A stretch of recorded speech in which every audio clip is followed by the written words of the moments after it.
హుస్సేన్ సాగర్ నుంచి వస్తున్న దుర్వాసన సమస్యకు చెక్ పెడుతోంది హెచ్ఎండిఏ.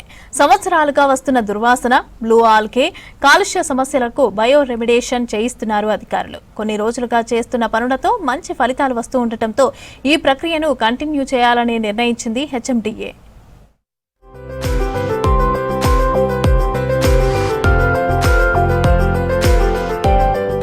హుస్సేన్ సాగర్లోని జలాలను శుద్ధి చేయడానికి హెచ్ఎండిఏ చర్యలు చేపడుతోంది. దుర్వాసన వెదజల్లకుండా బయో రెమిడేషన్ పద్ధతిని కొనసాగించడానికి అధికారులు చర్యలు చేపట్టారు.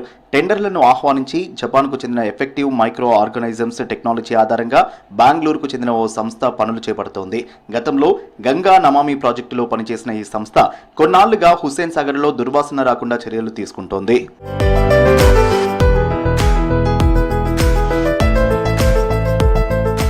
బయో రెమిడేషన్లో వినియోగించే బుకాష్ బాల్స్ పేడ బురదతోనే తయారు చేస్తారు. వీటిలో ఉండే లాక్టోబేసిల్, ఈస్ట్, ఫోటోట్రోఫిక్ బ్యాక్టీరియాలు పర్యావరణ హితమైనవి. హుస్సేన్ సాగర్లో దుర్వాసన తొలగించేందుకు ఇవి దోహదపడతాయంటున్నారు నిర్వాహకులు. దుర్వాసన వెదజల్లే బ్యాక్టీరియాను మరో రకమైన బ్యాక్టీరియాతో బయో రెమిడేషన్ చేస్తామన్నారు.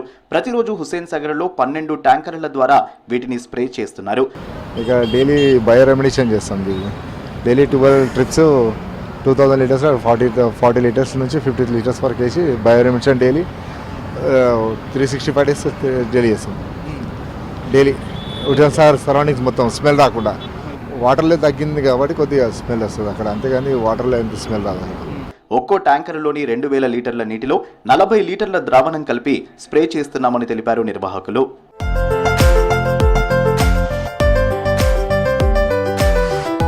హుస్సేన్ సాగర్ చుట్టూ ఉన్న పర్యాటక ప్రాంతాలు చూడడానికి చాలా మంది ప్రజలు వస్తారు. వారందరూ దుర్వాసనతో ఇబ్బందులు పడుతుండటంతో బయో రెమిడేషన్ను ప్రారంభించింది HMDA. Secretariat, tank bund, necklace road, NTR park, Ambedkar విగ్రహం, పీపుల్స్ ప్లాజా, జలవిహార్, సంజీవయ్య పార్కులకు వచ్చేవారికి గతంలో దుర్వాసన వచ్చేది. బయో రెమిడేషన్తో దుర్వాసన తగ్గింది. హుస్సేన్ సాగర్లోని చెత్తను ట్రాష్ కలెక్టర్ల ద్వారా తీస్తున్నారు.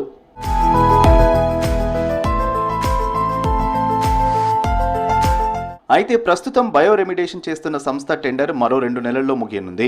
ఈ పద్ధతిలోనే హుస్సేన్ సాగర్ జలాలను శుద్ధి చేయడానికి కొత్త టెండర్లు ఆహ్వానించింది హెచ్ఎండిఏ. బయో రెమిడేషన్తో బ్లూ ఆల్గే పెరుగుదల తగ్గి నీటిలో ఆక్సిజన్ స్థాయి మెరుగుపడే అవకాశం ఉందంటున్నారు అధికారులు.